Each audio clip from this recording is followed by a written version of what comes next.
And we're back on a Thursday night, the 7th day of November 2024. Grateful to have everybody back with us for this late night. When we left you just, goodness, an hour and a half ago, we did not expect to have to come back like this. We're going to have a show tomorrow night, and we're going to save some of the more light stuff for tomorrow night. We're going to take your questions tonight because I want you to chime in on this election. And so forth. We'll do this toward the end. But tonight I got James Akers on the phone. I want to just thank him publicly, him and Leslie Milwee, Eric Karen, Magdalene Rose. They did such a fantastic job Tuesday night helping us cover this election. And I have to give Jeemes some credit. He stayed up with us pretty much all whole time, right up to almost 3 o'clock when we went off the air. But, buddy, it's good to have you on the phone tonight. We got some breaking news that we want to talk about. And listen, it's just grateful to have you. It was such an honor to have you Tuesday night. I think it was one of our best shows of the year. And I was never more proud of the network, with the coverage we gave Tuesday night. And you were part of that. I want to thank you for that publicly. And then we're going to get to some serious news. It was my pleasure. My pleasure, as always, Chris. James, you texted me right after the show, and I honestly, when I read it, I had to take a double glance, and I'll just give people somewhat of an update. There's a report tonight that is coming out of Amsterdam, Holland. It's actually out of the Jerusalem Post tonight, and I'll read it. There's been at least 10 injured and 2 missing in what they're calling a Australian pogrom. Now, I'm going to actually put this article up, if you'll give me 1 second here. That's an old thing there. I want to get that off. And I'm just going to read a little bit of it, and I'm going to let you give us some details of it, because basically what we're hearing tonight is that they have been lynching Jews in Amsterdam.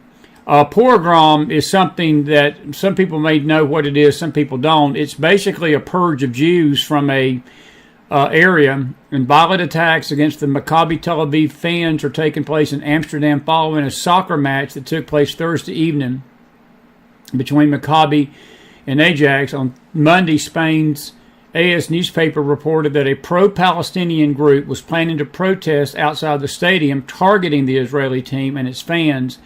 It was reported that they were trying to provide them additional protection. Then earlier on Tuesday, the NL Times reported that several individuals had been arrested for riots. However, Amsterdam police did not confirm whether they were fans. Now, it goes on to say that various reports in both Israel and Amsterdam have indicated that Israel's embassy in the Netherlands tonight has gotten involved and is trying to relocate the Israelis to a safe location. I'm going to play this video real quick. This is from 7:50 earlier tonight.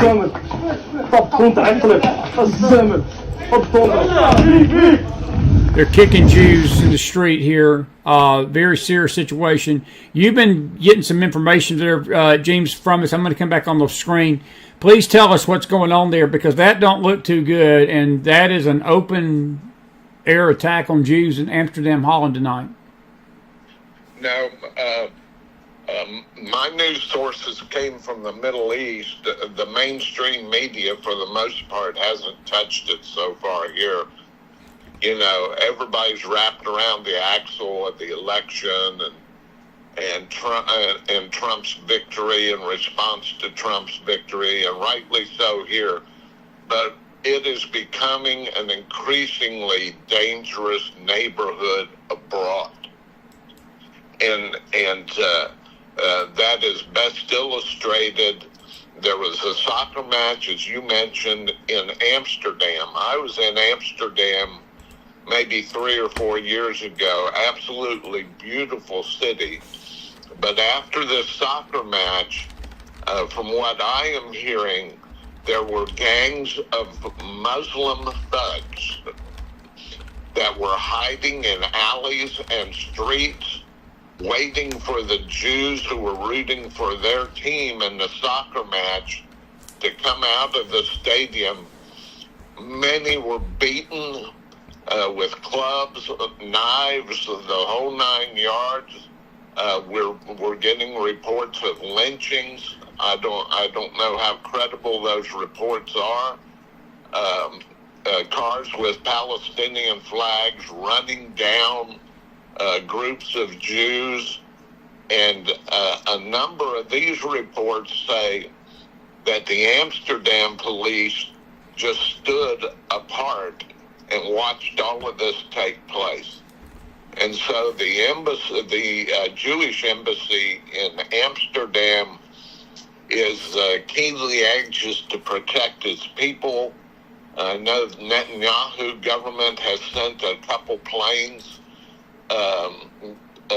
They're en route right now to land in Amsterdam to see what kind of aid and support they can provide to their citizens that have been severely beaten. And it's emblematic of a problem that's all over Europe. Europe has its own. We talk about our southern border, a virtual invasion of our country from the south. Europe has had these wave after wave of Muslim immigrants coming in Amsterdam itself and in the Netherlands. Going all the way back to the days of the Dutch Indies, over the centuries, they have settled I don't know how many Muslims in the Netherlands and in Amsterdam, and there's a huge Muslim problem. The two, we sort of thought if you would draw up a list of trouble spots. If you'd done it 2 weeks ago, you wouldn't have put Europe on there. But all of a sudden, the two most powerful countries in continental Europe, the governments have fallen. There are minority governments now. The Schultz government in Germany, and of course Germany's the powerhouse of Europe. They're mired in a recession. They have a major problem, immigration problem. And France has a minority government running things now because their president was defeated in elections. And now you have a country which is generally regarded as the most tolerant country in Europe, in the Netherlands. You have the streets, blood in the streets, violence in the streets, a spirit of lawlessness going on.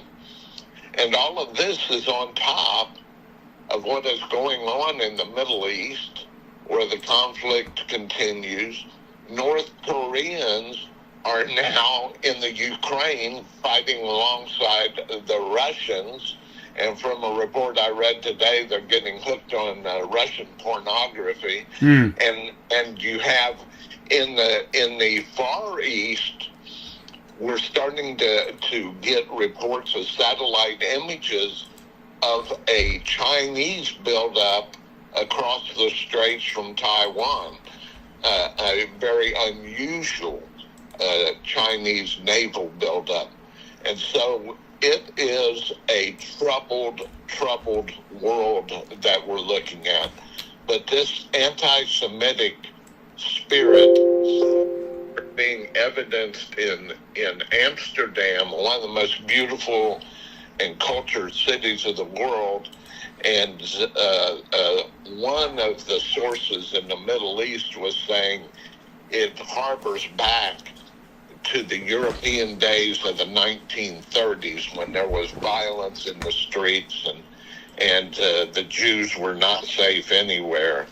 And it's just for those of you that are listening that are believers, you need to this evening I would recommend that you pray against and take authority over a spirit of lawlessness that piggybacks with anti-Semitism that is spreading rapidly in Europe, of all places. That wasn't a place we considered a trouble spot even a month ago. I know, but and so it's I sent you a note Yeah. I said, this is really a concerning development. And we're seeing our own lawlessness here. They're not talking much about these protests that are going on college campuses and the like. But there's this spirit of lawlessness, which the Apostle Paul and others said that in the final days that this spirit will be let loose. We're starting to see evidence of that now. Now, when the Jerusalem Post uses the term pogrom, accurate? Is that an accurate description of what you think happened over there tonight? That's pretty serious, because we haven't heard that term since the Holocaust, my friend. That's where you're going back to 1935, 34, 33, 32. That's Nazi Germany, 38, 39, 40, 41. The Soviets did that. Stalin was accused of basically excavating every Jew he could find. And that's pretty much what a pogrom is defined as, James. That's the Jerusalem Post description of this tonight. And do you agree with that? Well, that's an emotionally charged word. Yeah, the word actually originates during the days of Tsarist Russia, when periodically they would round up Jews, and if anybody's seen the play Fiddler on the Roof, it sort of depicts that sort of situation, and it is spread, and it becomes one of those emotion-laden terms to the Jews, and so that applies to more of a systematic, government-sanctioned action against the Jewish minority. I think it falls short of that. As far as I can tell, these are individual or actually gang violent acts by packs of Muslim thugs that have they identified Jews, and for a variety of reasons, and probably funded by Iran. I think we'll learn that later on. They've just decided to take out revenge on the Jews in Amsterdam, and all of these Jews were unsuspecting. They're just people going out to watch their team play soccer. These were fans. These were fans of the soccer game. That's right. And 2 are missing tonight. There's no reports of deaths, but 10 were injured. Do you think, God forbid, that because you start, questions have to come up, and we got other things to talk about, and we'll move on to something after this. But do you believe the Holland government was, and I hate to use the word complicit, but from what I'm reading and what you just said, the government's done nothing tonight, hardly, to respond to any of this. Is that correct? Well, they were certainly, if you give them the benefit of the doubt, they were very slow off the mark. The police were totally unprepared, and according to a couple accounts that are sympathetic to the Jews, they said that the policemen were actually scared to intervene, and so as a result, you have innocent fans to an athletic match that are just kicked, gouged, and beaten severely in the streets, in a public arena. It is almost mind-boggling, and it does bring up echoes of the past, from the 1930s, and so that's what the danger is. Was the government in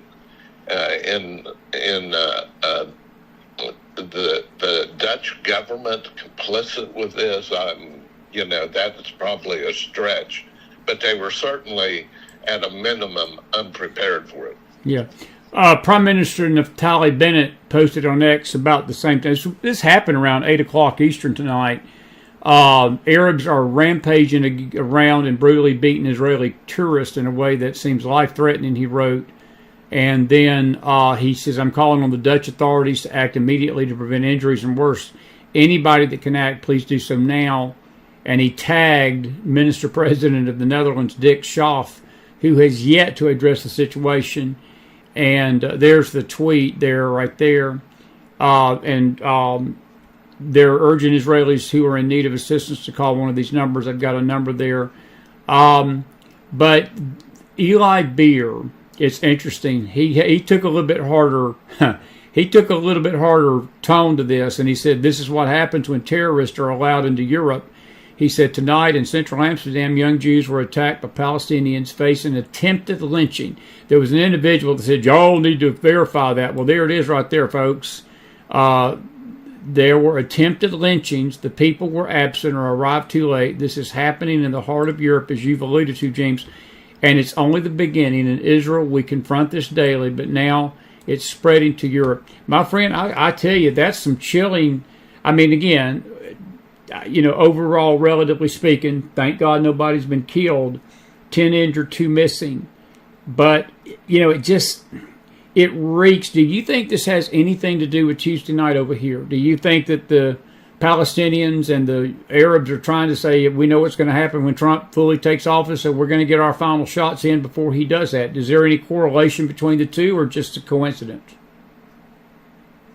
I think there probably is some sort of correlation, because Europe's just absolutely scared to death of a Trump presidency, and that's mostly because of economic reasons, but also, it just let a number of really dangerous genies out of the bottle. And so, if Iran is sort of now, if the mullahs are considering whether they're going to actually strike Israel because they're afraid now that they'll get whacked in return, they probably are just pushing the button for all of these other disparate groups in other countries to raise as much havoc as they can. And I don't think this is the end of this. I think it's just beginning. Yeah. Interesting stuff. Well, better keep us posted, because we'll be on tomorrow night, and I may get you back on tomorrow night, to give us an update if there's anything. Just as an opinion question, do you think what Eli Beer said, do you think it's just the beginning, or do you think this is an isolated case of a bunch of Palestinian thugs that just probably had too much whiskey and said, we're going to go out and beat and lynch some Jews tonight? Do you think it's isolated, or do you think this is a trend that's coming? No, I think it's the lawlessness trend. And I think it's probably the opening salvo in a battle that we're going to see waged again. And again, in the Netherlands, I can't emphasize enough, there are entire communities of Muslims, most of them law-abiding citizens, that were accepted into the Netherlands when the Dutch East Indies was a part of the Dutch Empire, and so they have come in for hundreds of years and settled into the Netherlands. And the Netherlands, which has, as I mentioned before, a reputation for being the most tolerant country, in Europe, they have settled in, and seated among them are certainly a certain percentage of troublemakers, and the Dutch government has a real problem on its hands this evening. Yeah, and James, you bring up a good point, excellent point, like you always do. You wouldn't have thought. I would have understood had this been Germany or France or even Britain right now, because this liberal Muslim mayor and this liberal government that's in place that has allowed everything under the sun to come across the border. the Holland area, Dutch areas, the Dutch countries are some of the most peaceful in Europe, and this sort of does send a little shockwave through the your heart a little bit, because that's you said it beautifully. It is one of the most peaceful sections of Europe, and this would not have been on your top 5 list if you'd have just said this story and then give the people a chance to guess where it would have happened. I don't think anybody would have said Dutch. I don't think anybody would have said Holland. Do you? No, I don't. And it's a major, it's a human tragedy on one level, but for the Dutch, it's a PR disaster. I mean, Amsterdam is tourist city central for travelers from all over the world to Europe. And so if you start to have unrest, lawlessness, violence in the streets of Amsterdam, so that tourists no longer want to come to that city, that is going to be trouble for the Dutch economy. And so I'm sure as they're gathering, how do we stuff this thing back in the bottle, and how do we restore our reputation as a tourist-friendly city when this kind of stuff is going on, and they're trying to cope with that tonight? It's a good question, buddy. Let me bring things back down to domestic situations. I think me and you are both, I know Brad and me, we sort of bantered some stuff back and forth. And, I think I said it as well as anybody could and I'm not saying that egotistically, but I feel like that there's such a relief tonight, Jeemes, on the hearts of so many Americans, so many patriots that love this country. So many people that really saw this evil that was about to envelop America, that I just do not see in the natural how we could have overcome her. I don't think we could have survived a month of her, let alone 4 years. But it seems cooler heads prevailed. Several unique groups, several dynamics sort of played into this election. I will tell you this. I'll give you my take, and then I'll get yours. I felt like he was going to win.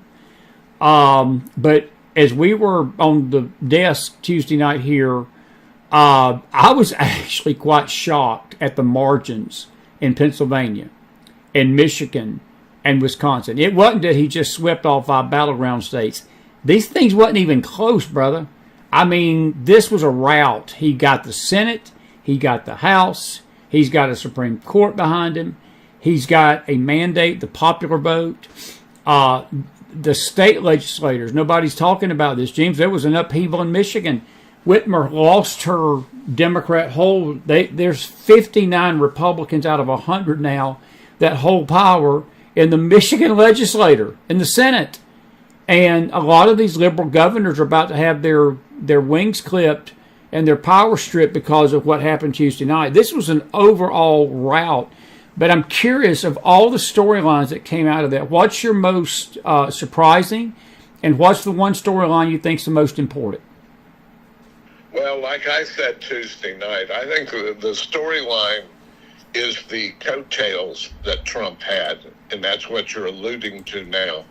That filtered all the way down to the state legislators. Yes. That it was a one-sided message delivered by the American Joe public that things had gone too far off the rails, and my personal opinion is that that's what the election was all about, and that was the message that was delivered. If you study the history of American, especially presidential elections, the electorate, for the most part, is mildly conservative, and you have to appeal to the middle if you're going to win a presidential election. And they made a calculated decision not to do that. They courted the left, and they tried to steer the whole Democratic Party left. And my hope coming out of this is, and I am so glad that it was an unmistakable margin of victory. Yes, me too. They were primed for the possibility that it may be a narrow victory with lawsuits and all sorts of street activities and other things.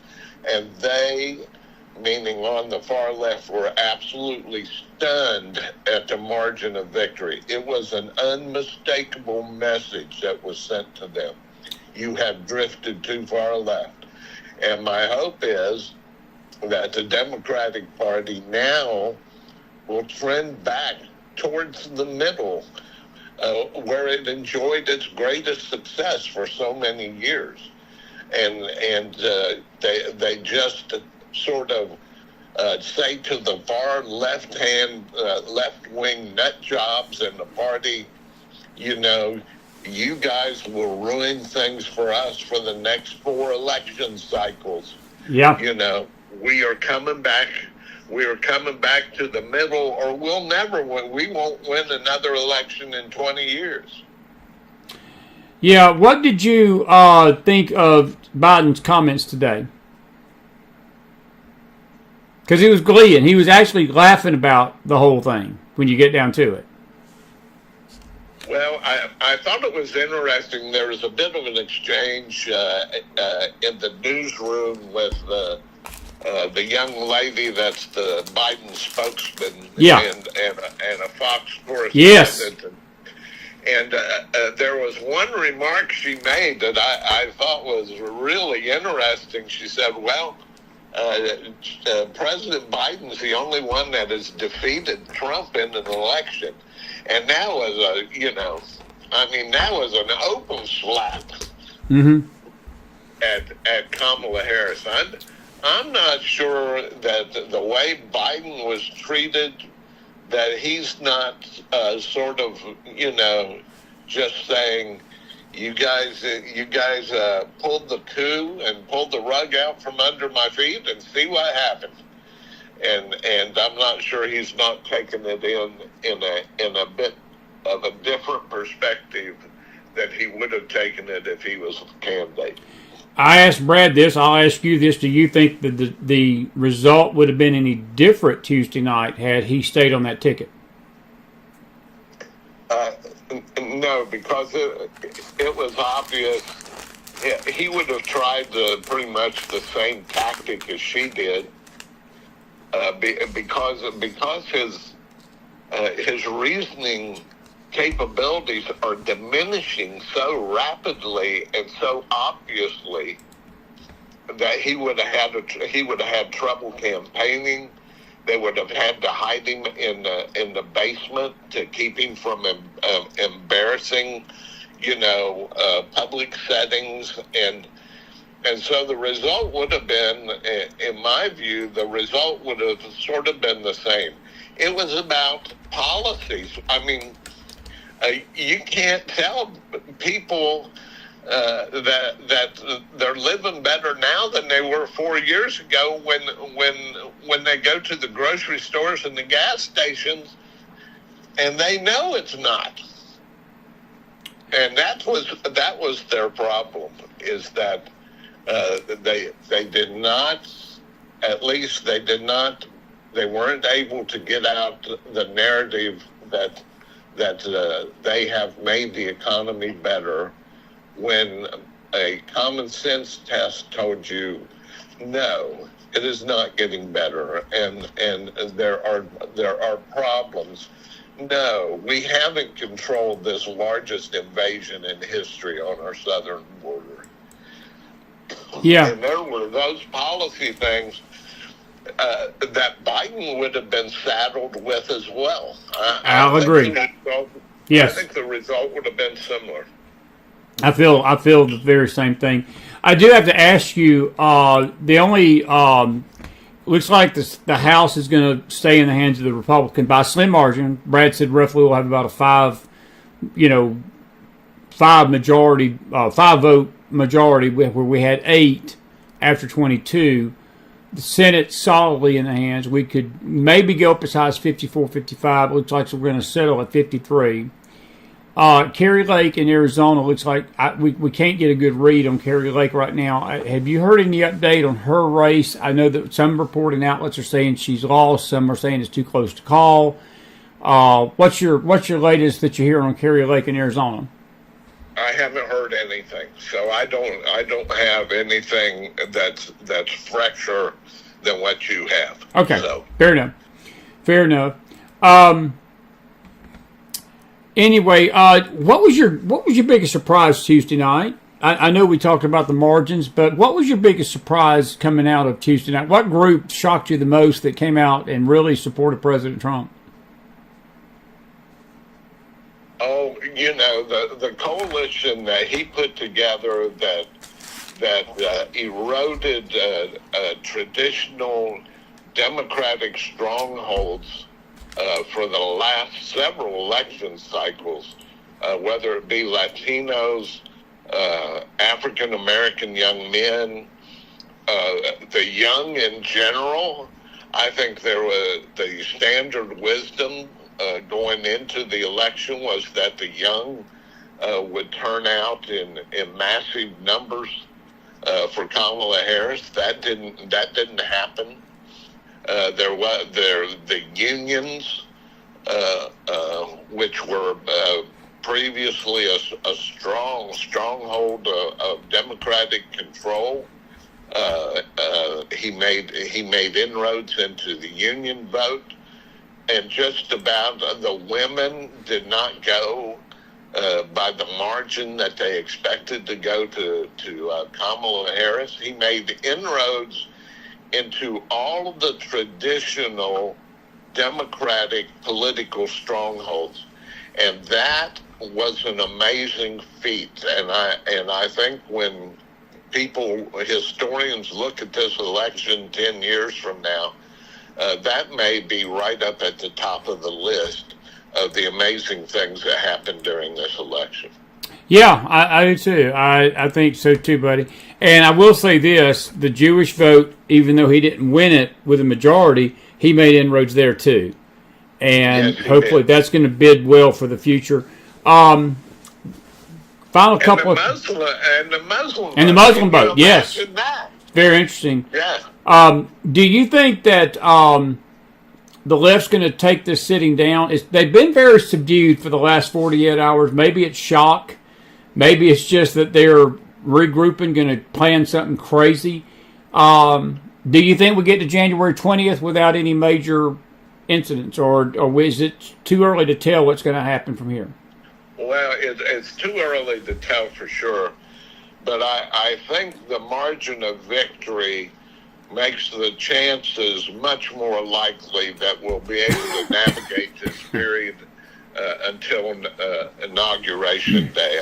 I mean, they were beat down pretty seriously, and they need to get their own house in order, and I think that sense will prevail. At least I hope so. I think there will be outlier incidents.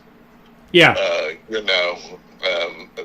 On college campuses and other sort of far leftist strongholds in the country, that they'll try to gin up, some revenge activity, but I think for the most part, the margin of victory has chased a lot of them with their tails between their legs, back to the kennels. So God bless those Amish. That's all I got to say.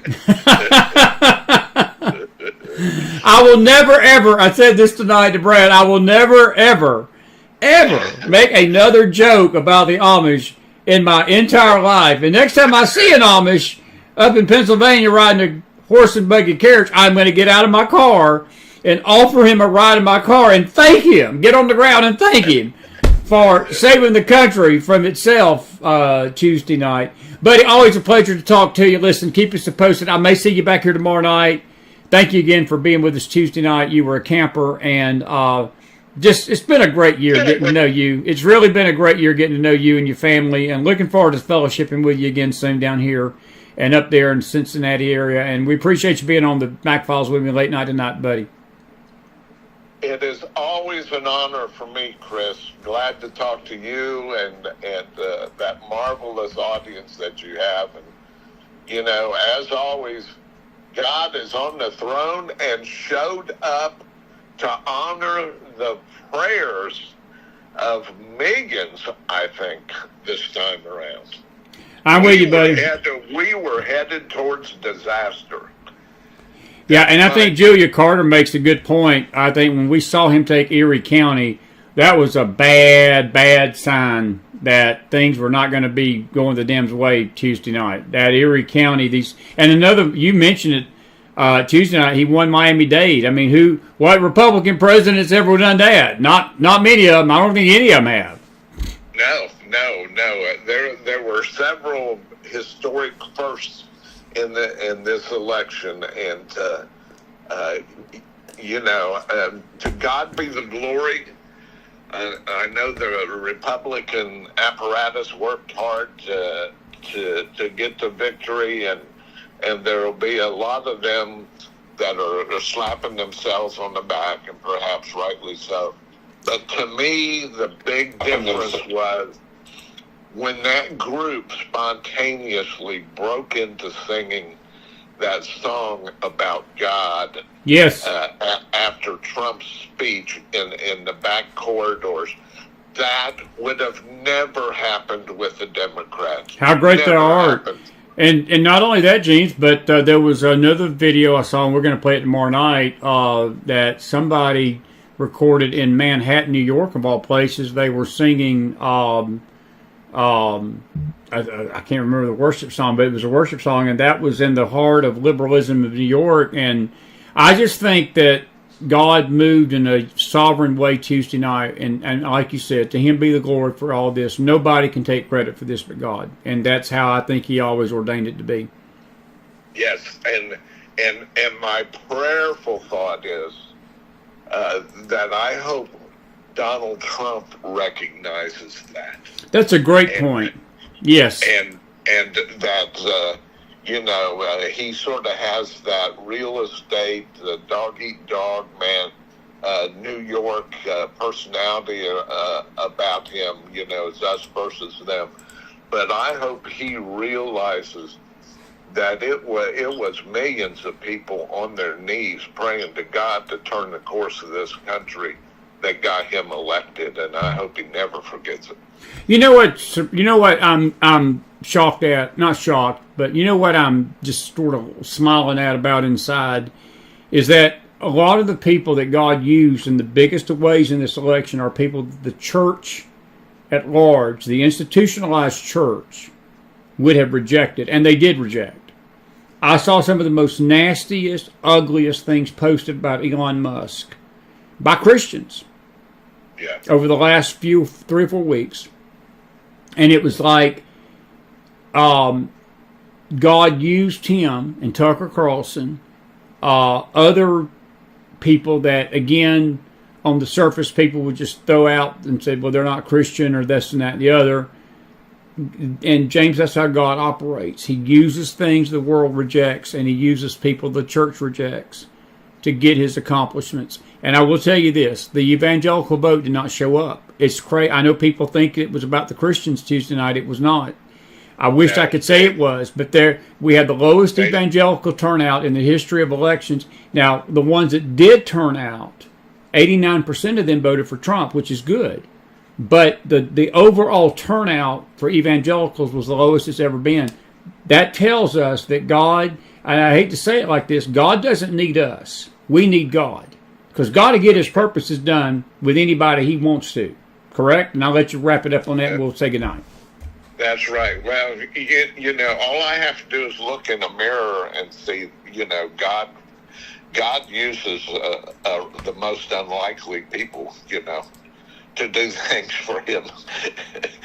and so my hope is that now I've got some family, boy, I've waged a war with, but I am convinced that this was a God thing, but to seal it as a God thing,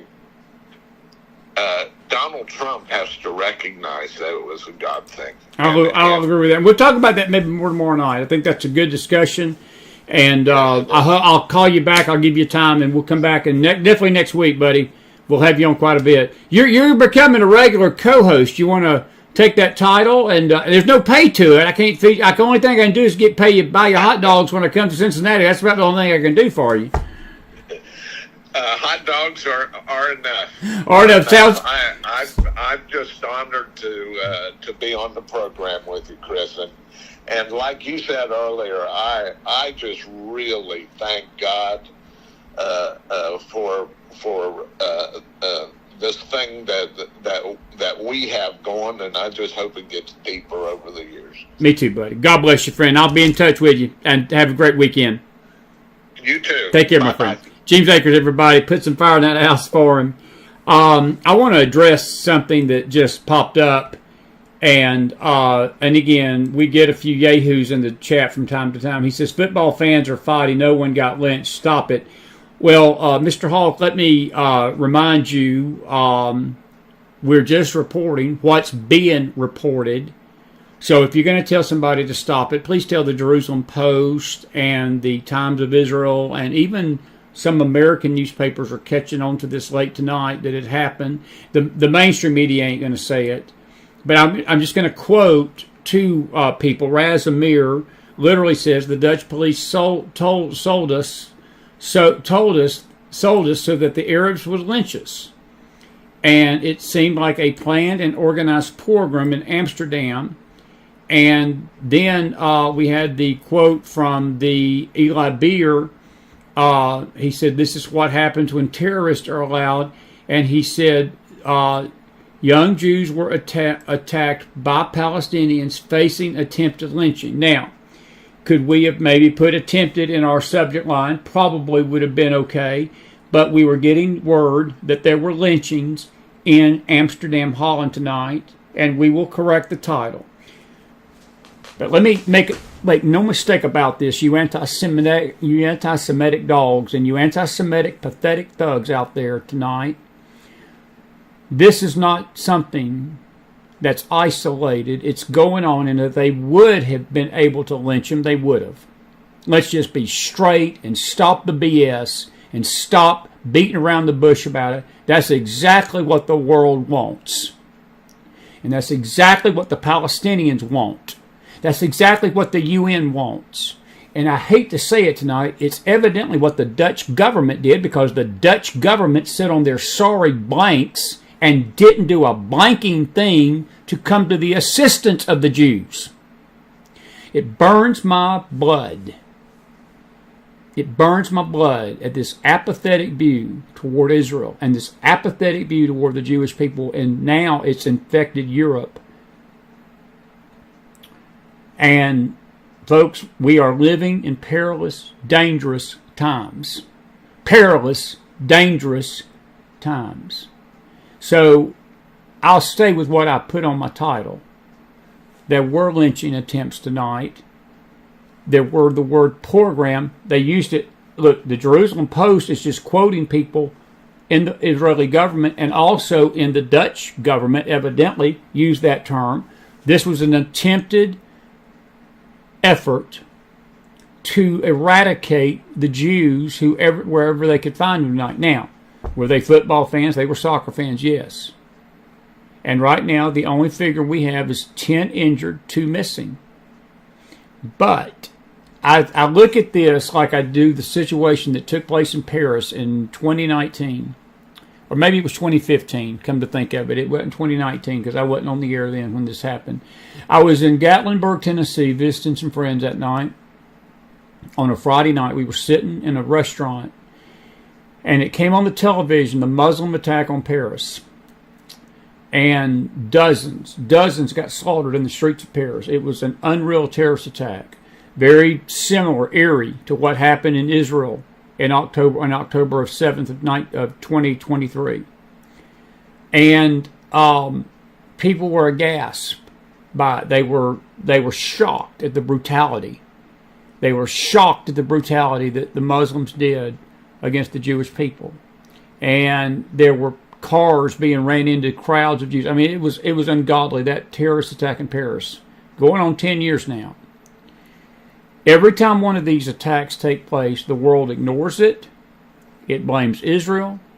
Or it basically does what you did, Mr. Hawk. Well, it's just a bunch of football fans, so just stop it. They're not just football fans. They're Jews. They're Jews. That's the story. That's the story. And I hate to call people out, but don't get me started. Don't get me started. Don't get me started. Don't get me started. And Cedric says, when you import the third world, what do you expect? I'll agree. I'll agree with it, Cedric. I will agree with it. And Cleo she said that Dutch police are telling the Jews to stay in their homes and hide. And I got something to say about that. You know, it's a terrible shame that the Jews even have to stay in their homes and hide anywhere in this world, folks. It's a pitiful, blanking shame. And excuse the individual that complained about our language in the first show. If blanking is a cuss word, please lynch me. Okay, put me in a dungeon. Come here and get my handcuffs and handcuff me and throw me in your self-righteous dungeon and cut my head off. If blanking is a bad word. I say blanking, so I'll let you fill in the blank. Whatever word you want to put in there. I've got a multiple choice list of words, but I'm trying to be diplomatic here on my own show. I think the last time I checked, this is the McFiles. Yeah, it is. But let me tell you this. They shouldn't have to hide. They shouldn't have to hide, folks. They shouldn't have to be being told by governments. The government should be protecting them. And if the freaking government of the Dutch government in Holland were doing their job tonight, they wouldn't have to be hiding. No, the people that should be hiding are the terrorists. It would not do for Christopher W. McDonald to be in charge of that government tonight. Because I'm going to tell you something. I'd hunt down every Palestinian terrorist and they would either be in jail. They'd be in jail, first of all, and charged with attempted murder. And I would tell you something about the prosecutor. I'd be pushing for a little bit more than just a little slap on the wrist, if you get the drift. That's the problem. We don't go after the terrorists. We blame the Jews. We don't go after these punk thugs on these campuses that are destroying and beating Jews. We blame the Jews. It's called anti-Semitism, folks. And again, I've got my little crayon out tonight, and I will be more than happy to illustrate this in crayon for you if I need to. I don't doubt it, Cleo. I don't doubt it. Yeah, that's what it always does. That's what they always do. It's a sign of the times. It's a sign of the times. I'm just a little wired up tonight. Must be the Trump air. Trump is in the air. Been wired up all day. But we ain't got nothing to lose now.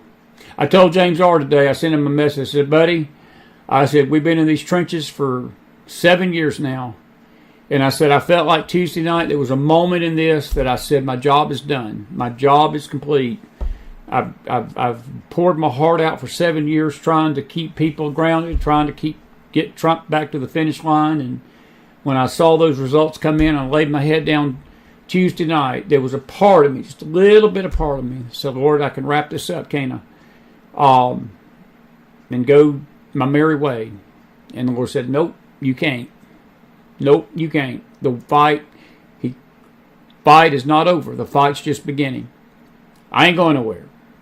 But I've just reached a point after 7 years, Chris don't really care.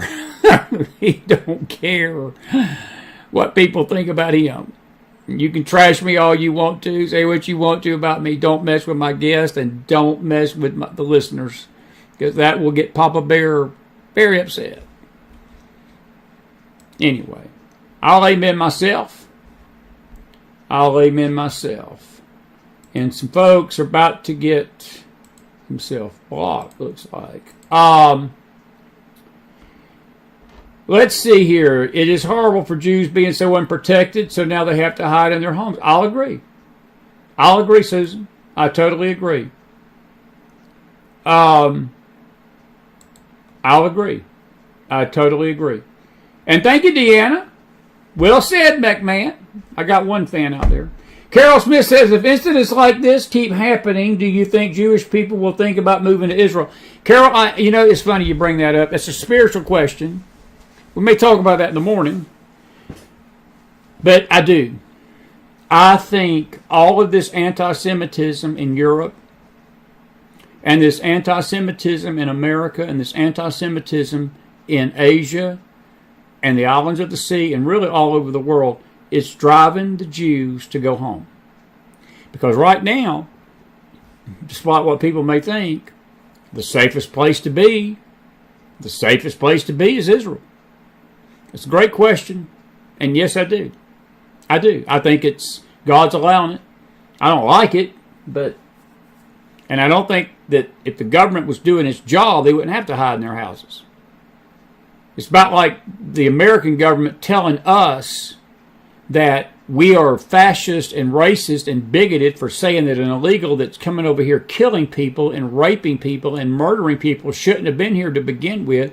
Well, again, I got a 6-year-old grandson that if Papa Mac sit down and explain to him what's going on here, I got a 6-month-old grandson or 6-year-old grandson that's got more freaking common sense than most of these educated PhDs and 35, 40, 50, 60-year-old adults that don't have a brain in their body because they don't see that. No, they think the problem is America, that we're supposed to open our borders and we're supposed to open our borders to everybody. Because if we don't, we're not being compassionate and we're not being friendly. And that they come over here and they kill and maim, and then the American public never gets any satisfaction. We don't get protected from that. No, we get blamed for it. And they're doing the same thing to the Jewish people. Doing the same thing to the Jewish people. Anyway, good question, Carol. Good question. And yes, Jesus is coming. I ain't got no problem agreeing with that one. But I'm going to tell you this about Jesus coming. It's going to be a while before he comes, and I'm not putting dates on it. But folks, let me tell you this. It's why we've been called to the time of the kingdom such as this. And I think that what's happening tonight, look, I think what happened Tuesday night was a test. It was a litmus test about the faith. And I go back to what I told James Akers, folks. What happened Tuesday night, it's no thanks to the Christian community. I've made some folks mad earlier tonight. And folks, let me tell you something. There were Christians praying. There were some true Christians that were praying. But a majority of the apostate church in America sat at home and set this one out. They didn't have nothing to do with this election. Nothing. Those that did get involved, a good 89, 87, 88% of those that voted in the election went for Trump. But it wasn't the Christians. Nope. It was the Amish. It was the Amish, some of them. Most of it was the Amish, as far as some of these swing states. I saw so much garbage out there coming from Christian people, I couldn't stop. I mean, people were calling Elon Musk the Antichrist, calling him Illuminati, calling him Masons, and, him and Trump are this, they're cohorts in evil. That wasn't coming from the MSNBC crowd. This was coming from the evangelical crowd. And they said, well, if you go vote, you're embracing evil. You're embracing the lesser of two evils, and you shouldn't vote for either candidate. And again, that wasn't coming from the MSNBC crowd. That was coming from the evangelical crowd. So, I'll tell you what God did. God heard that nonsense. He jumped over that crowd, and he started raising people up like Elon Musk, like Tucker Carlson, like Dan Bongino, other people that the church at large threw away, tossed aside, spit on, said, we don't want them. They wouldn't be part of us. They wouldn't be welcome in our church. I'm sure they wouldn't be. I probably wouldn't be either. I told James R. this tonight. We were talking about this. God has used actually the media, the McFile type media. We're just a humble podcast. We're a network. this show, we started in 2018. We got in about the midterms, and I have seen some of the most nuttiest stuff over the last 7 years now. Goodness. Actually, no, I take that back. Was this 24? Yeah, 6 years, going on 7. It'd be 7 years in January. I have grown. I have changed. This 7 years has changed me. It has changed my outlook on life. It's changed my outlook on a lot of things. It's not hurt my faith. It's increased my faith. I've gotten closer to God because of this show. My own shows has helped bring me closer to God. It really has. I've renewed my faith, but to see the church behave the way it's behaved over these last 6.5 years, 7 years, has been appalling. It's been appalling. And I've realized that there is an apostate church on this earth, and there's a true church. And I've seen the difference in the two. And I recognize the difference in the two. And it was never more on display than Tuesday night. So God gave a litmus test. And I'm going to tell you what God's given a litmus test to tonight, folks.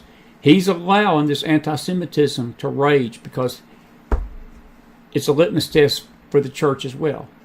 It's a litmus test for the country. It's a litmus test for you and me. How we treat the Jews, how we handle these, how we look at this. You can believe that or not, but that's what's happening. That's what's happening. God bless the Amish, Cedric.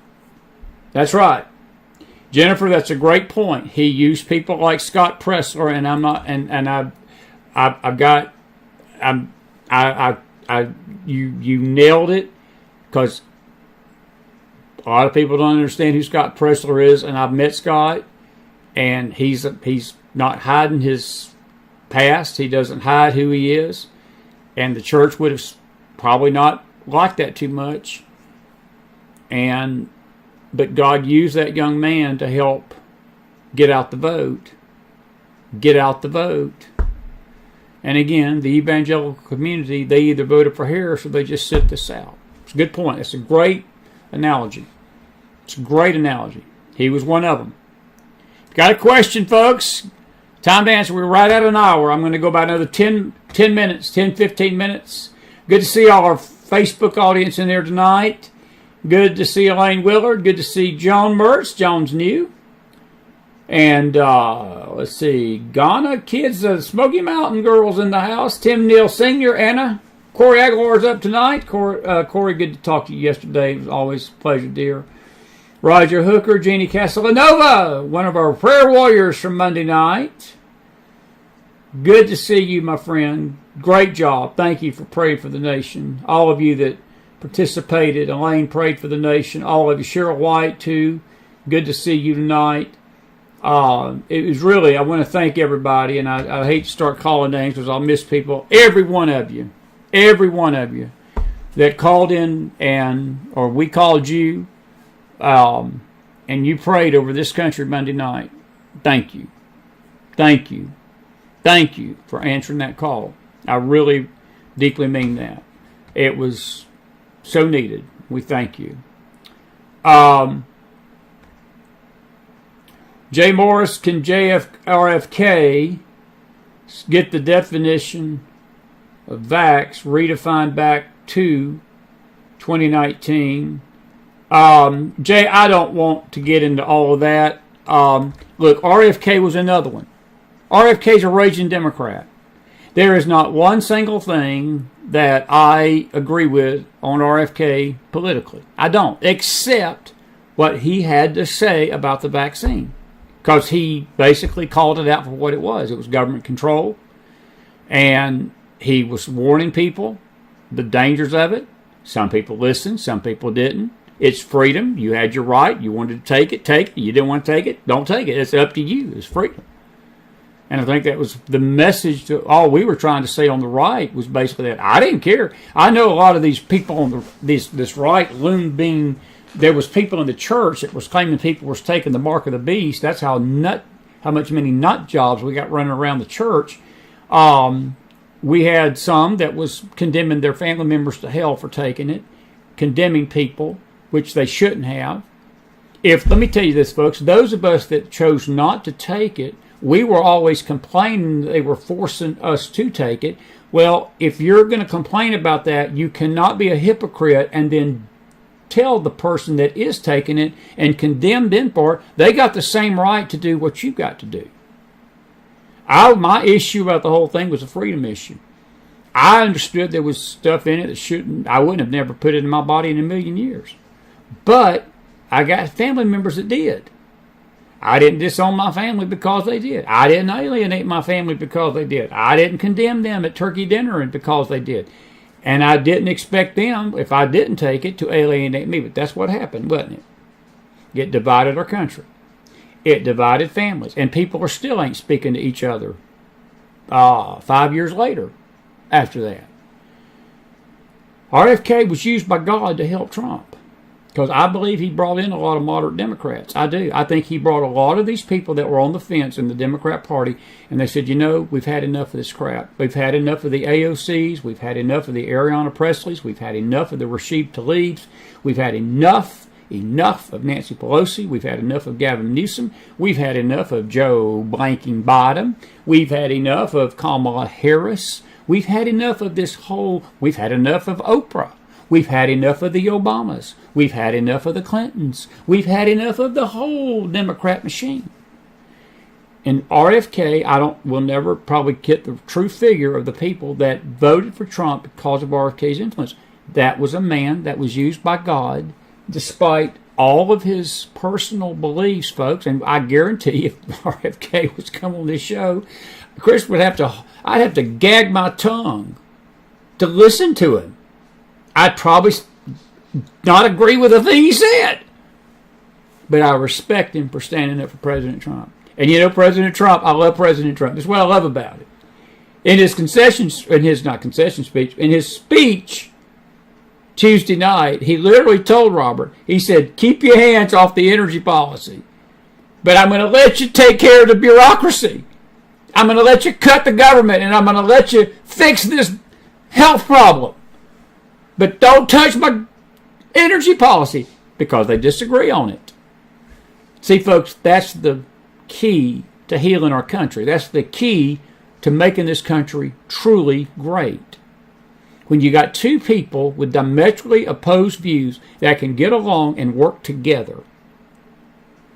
Work together. Work together.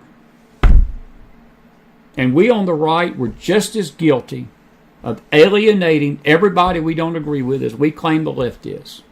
And it makes us nothing but a bunch of spiritual and bigoted hypocrites.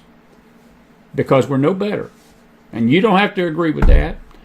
It's, what time is it? It's 12:20, and Chris gets a little wired up in these late nights. That's why I put this cowboy hat on. I spared you from the jacket, but anyway. I'll amen myself. William, what about Greta Thunberg? Who is she? She's a no-name. I don't care. Could care less about her. I'm sure she's one of these liberals crying their tears tonight, but let Greta do her thing. He says, stay away from the liquid gold, Corey. That's exactly right. That's exactly right. Stay away from the liquid gold. Stay away from the liquid gold. All right. It's 12:25. We got 5 minutes. Speak now, forever hold your peace. I'm telling you, speak now, forever hold your peace. I'm going to save the videos and all the funny stuff till tomorrow night. I'm giving you a shot right now. Say what you got to say. Say what you got to say.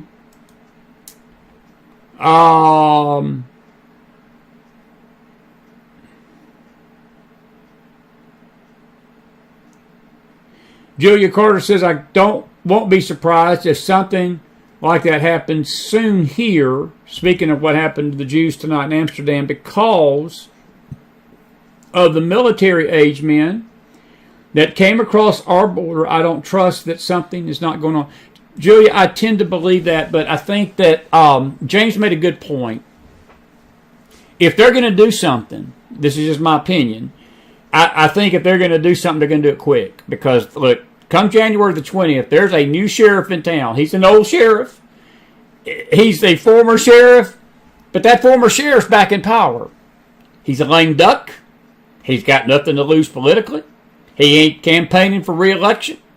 Donald Trump's going to clean house. I was about to say an ugly word. He is about to clean house. I hope he is. I hope he is. And I've got a lot of things to say Sunday night about the faith side of this. I'll deal with that then. I don't want to bring it up tonight. I've got some concerns about people around him, and I'm going to address that. I'm going to address the prophetic situation Sunday night. So be with us on our Faith Network. And I'm going to do it in love. It's not a call-out show. It's not going to be calling anybody out. I don't care. Folks, people can listen to whoever they want to believe. They can listen to who they want to believe. I got some smart aleck remark tonight from an email. They asked me a question about a certain prophet or somebody that calls himself a prophet, and I told them how I thought, and then they came back and said, well, who are you? Well, if you don't know who I am by this point, you ain't been watching the McFiles. Christopher Wayne McDonald, and these opinions are mine. These opinions are mine. But anyway. Cedric, who do you think will be the majority leader tomorrow? Well, it's Mike Johnson. I don't know if Johnson's going to be... I don't know, Cedric. It's a good point. I don't know. I would... Jim Jordan lost. He came close. He came closer this last time to being the speaker more than he's ever gotten that close. Usually he's gotten trounced. The other thing that we've not talked about, folks, you can say goodbye to Mitch McConnell. Mitch McConnell is gone. He's retiring. Trump's going to have a Senate partner to work with, I think, that's going to help him. And I just think this is going to be a power play of power plays come January 20th. We got to get into January 20th safely. That's why this fight is still going on tonight. This fight is still going on tonight.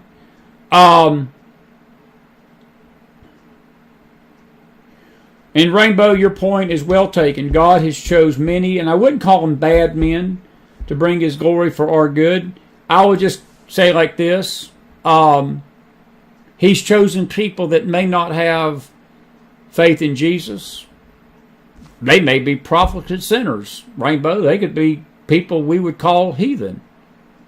But thank God that they answered his call. And you know what I'm praying? That because they stood up for what's right, that God will deal with their hearts and the right people will witness to them and they'll find Jesus. I do. I pray for that. I do. Because they came to the call of this country Tuesday night. I mean, it's still eating at me. It still eats at me. Even and I'm excited about what happened. I'm not upset. I don't get upset anymore.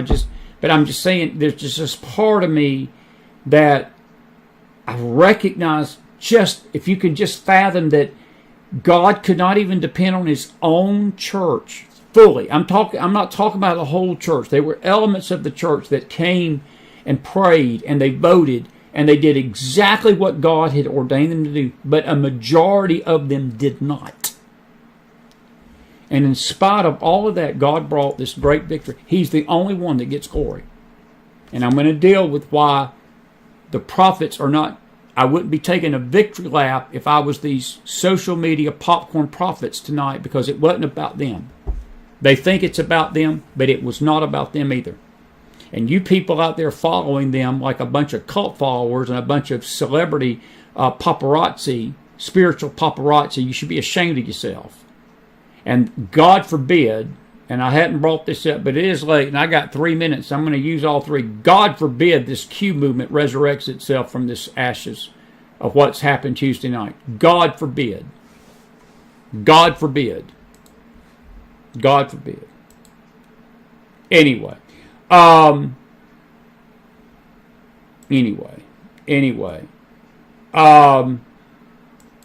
Julia, as far as the spiritual advisors, I'm going to deal with that Sunday night.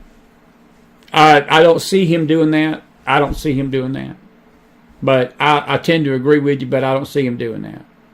That's my only concern about him. And I think he's learned some lessons from them too, though. I will say this. We got a different Donald Trump coming into office this time than we did before. Look, he took his lumps the first time. He learned a million lessons the first time. And he realized who was for him and who was against him. He got betrayed. He got destroyed from within. There were people working against him. They went out and wrote their books. They went out and wrote their memoirs. They went out and betrayed him to the public, betrayed him to other leaders, betrayed him to each other.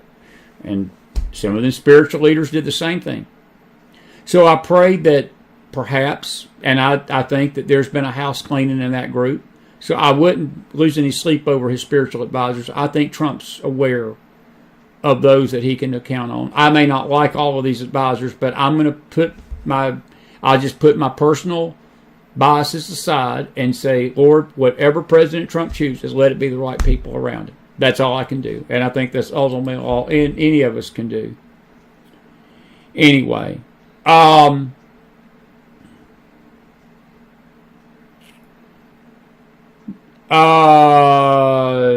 Chip Roy is still railing against the Uniparty. Jay, look, there will be a time for house cleaning in the Uniparty.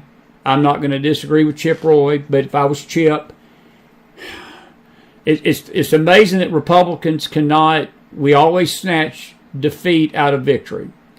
We won the biggest political victory in American history Tuesday night.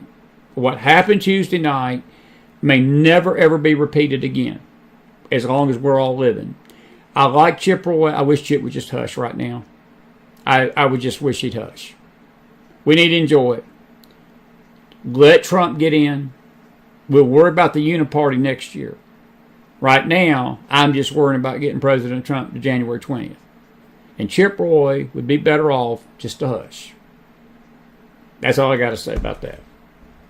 That's just me. I'm just sick of that.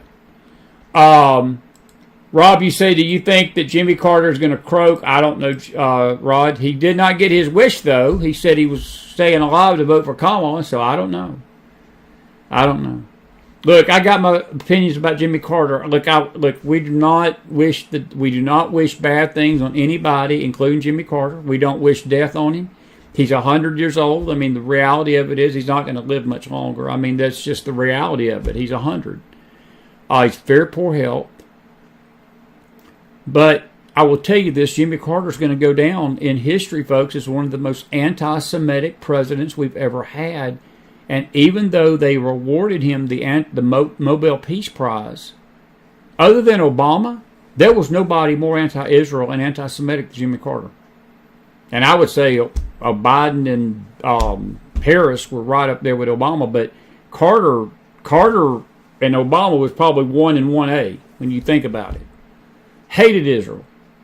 And this peace accord in 1979 that brought forth some fruit of peace between Israel and Egypt, which may have probably worked itself out eventually anyway, it cost Anwar Sadat, the Egyptian president, his life for the concessions that he had to make to Begin. And Begin's political career ended shortly after that as well. Carter had a gun stuck to both leaders' back to force them into that agreement. There's some history there that the media and most people don't understand, and I'm not saying I understand all of it, but I do know that this smiling Jimmy Carter with his hand out and looking, if you've ever seen that picture at the Camp David Accords, look, there was, that smile had some extortion behind it. And they both basically wound up losing, both Anwar Sadat and Menachem Begin, who basically were the two parties involved that day, ultimately lost everything they had. Anwar Sadat lost his life over it. And people claimed that Jimmy was a, whatever. Anyway. Jimmy Carter is not cognitively sound. He shouldn't be voting, but maybe your laws are different. Yep, we let anybody vote, Cleo. We let anybody vote. It seems like we let anybody be president. We did for 4 years, that's for sure. But those days are ending. I got to say something. I don't know if y'all have ever seen the movie Return of the Jedi. I told my brother this. I said, I feel like after Tuesday night, we're the Ewoks. Now, those of you that see that movie, you will understand. Don't tell Marsha Montenegro I mentioned that movie, because I watched it when I was a kid. Because she feels there's a lot of evil symbolism in it. I'm not going to disagree with that. But when I was watching it as a kid, there was a scene at the end of the third one when the evil empire had been fully taken down. The Death Star had been destroyed, and the Ewoks, the little furry creatures, were cheering, and Luke was cheering, and Han Solo was cheering, and Leia was cheering, and the whole thing was just cheering that the Galactic Empire and the Death Star had been taken down. Well, I felt like that a little bit Tuesday night when I heard the news Trump had got elected, because I do believe the country was headed for death, spiritually and politically and otherwise. I do believe that. All righty, I got to go. It's late. Did you enjoy the show tonight? Both shows, the show with Brad Johnson, the show with Jeemes Akers tonight. And Elaine, you're right. What happened Tuesday was a pure act of the Lord God Almighty, and I give him all the praise. Corey says, with all the anti-Semitism, do you think this will be the driving factor for them to go back to their homeland? Yeah, Corey, somebody else, I think Carol Smith asked that question a while ago. Absolutely, I do. Absolutely, I do. Yeah, the anti-Semitism is driving the Jews back to Israel. It's prophetic. It's prophetic. Listen, it's 12:30 at night. It's time for me to say goodnight. Thank you all for being with me. We'll be back here tomorrow night late. And it'll be just me probably. I'm going to do some videos and talk to you again. Grateful to have everybody. If you got something out of this, put some fire in that house. I want to thank Jeemes Akers tonight. We'll keep you updated on the situation in Israel and Holland and the Amsterdam situation. And pray for your president, folks. Pray for President Trump. And enjoy the liberal tears. We're going to talk about the liberal tears tomorrow night. There's been a lot of them. Some of it's been comical. Some of it has just been comical. And we're going to play some of these videos. Some of them I can't play because of the language. Maybe if the kids are gone to bed. If I can get all the adults in the house, just have adults in the house and not the children. And I'm not talking about the children below 18. We got some children over 18. We might play a few videos. We'll have to bleep it out. But there's been some funny stuff out there for the last 48 hours. I have to admit. Get some rest. I'll see you back here tomorrow. See you in the morning on the Bible Study Faith Network. Be back here in the News Network here tomorrow night. Have a good night, everybody. Don't forget to send your giving. Thank you all for that. Do that. Or your donations help us. PayPal.me/TheMcFiles. If you're new to the show and like to help us with a donation, we'd appreciate that. P.O. Box 50942 Knoxville 37950. And Zelle at chrismac44@gmail.com. God bless you. God bless your families. God bless this great nation of America. Pray for the peace of Jerusalem and our prayers tonight for this nation and Israel. Good night, everybody.